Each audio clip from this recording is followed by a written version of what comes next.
السلام علیکم ورحمۃ اللہ دوستوں، آج 26 اکتوبر 2025 اتوار کا دن ہے۔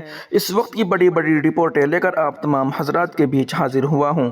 آپ سے درخواست ہے کہ اس ویڈیو کو مکمل دیکھیں اور اپنے تمام دوستوں احباب کے پاس اس ویڈیو کو شیئر فرمائیں اور اس چینل کو سبسکرائب ضرور کر لیجئے گا۔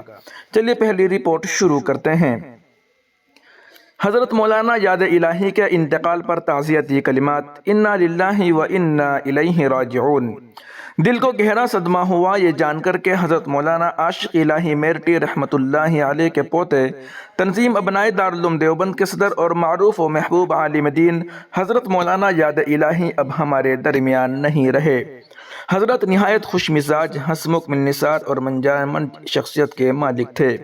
وہ ایک بڑے خاندان کے فرد، بڑے باپ کے بیٹے اور بڑے دادا کے پوتے تھے۔ ان کے اندر اپنے اکابر کی روحانی خوشبو، علمی گہرائی اور اخلاقی سادگی بدرجہ اتم موجود تھی۔ حضرت مجلس پسند انسان تھے۔ دوستوں کی محفل میں بیٹھنا، علمی گفتگو، ادبی لطیفے اور خوش گپیاں ان کی زندگی کا حصہ تھی۔ ان کی محفلیں علم و ادب، ظرافت اور روحانیت کا حسین امتزاج ہوتی تھی۔ کبھی قہقہوں سے گونجتی تو کبھی آنکھوں کو اشبار کر دیتی۔ وہ جس انداز میں اکابرین دیوبند کے واقعات و حکایات بیان کرتے، دل یکایک اللہ کی طرف متوجہ ہو جاتا اور رجوع اللہ کی کیفیت پیدا ہو جاتی۔ حضرت اپنے دادا محترم مولانا عاشق الہی میرٹی رحمت اللہ علیہ کا ذکر بڑے والہانہ انداز میں کرتے تھے۔ وہ فرمایا کرتے تھے کہ علماء دیوبند میں اردو زبان میں سب سے پہلا ترجمہ قرآن حضرت مولانا عاشق الہی میرٹی نے کیا ہے، اور حضرت شیخ الہند نے اپنے ترجمے کے مقدمے میں اس کا حوالہ بھی دیا ہے۔ حضرت یاد الہی کو اکابر دیوبند خصوصاً حضرت تھانوی رحمت اللہ علیہ اور حضرت مولانا علی میاں ندوی رحمت اللہ علیہ کے تذکروں سے خاص شغف تھا۔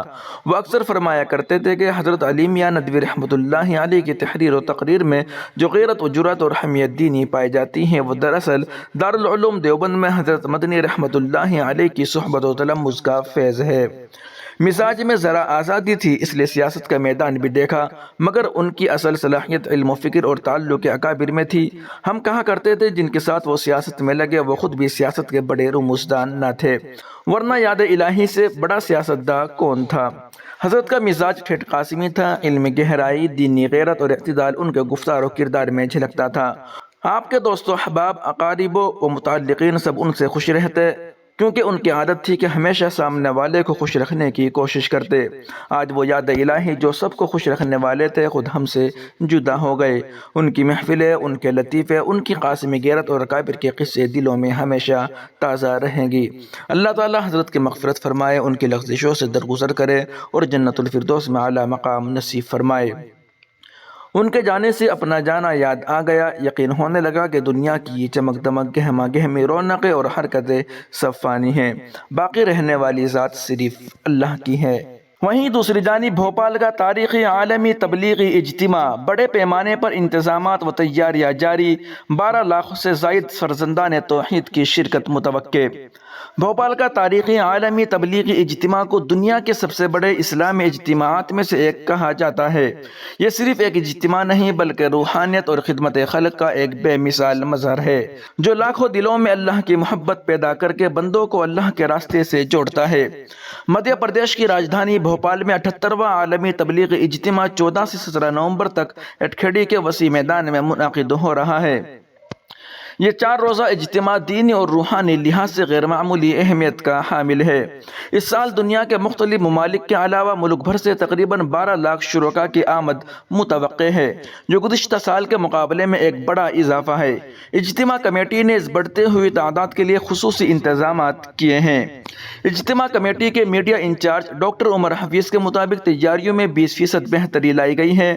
مرکزی پنڈال کا رقبہ 100 ایکڑ سے بڑھا کر 120 ایکڑ کر دیا گیا ہے۔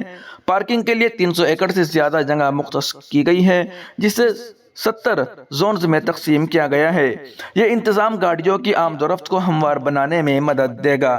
اس عظیم اجتماع کے تمام انتظامات 30,000 تربیت یافتہ اور تجربہ کار افراد کے سپرد ہے۔ ان میں 25,000 رضاکار اجتماع کمیٹی کے ہیں، جبکہ 5,000 شہری انتظامیہ اور پولیس سے ہیں۔ یہ ٹیمیں صفائی، حفاظت، ٹریفک، پارکنگ اور پنڈال کے انتظامات کی براہ راست نگرانی کر رہی ہیں۔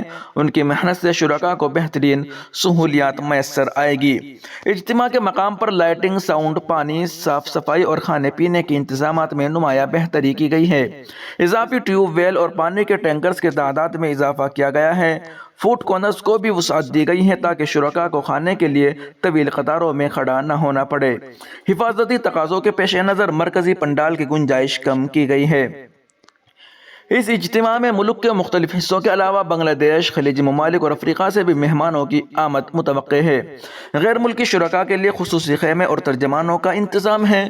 بھوپال کا یہ عالمی تبلیغی اجتماع دنیا کے 5 سب سے بڑے اسلامی اجتماعات میں سے ایک ہے۔ یہ ہر سال ہندوستان، پاکستان اور بنگلہ دیش میں باری باری منعقد ہوتا ہے۔ یہ اجتماع امن، اتحاد اور خدمت خلق کا پیغام عام کرتا ہے۔ ہم سب کو اس کی کامیابی میں اپنا کردار ادا کرنا چاہیے۔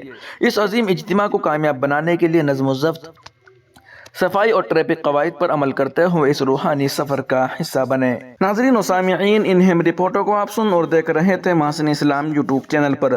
تمام تازہ ترین اپڈیٹ حاصل کرنے کے لیے بھی ویڈیو کے نیچے سبسکرائب والے آپشن پر کلک کر کے اس چینل کو سبسکرائب ضرور کر لیجیے گا۔ السلام علیکم ورحمۃ اللہ۔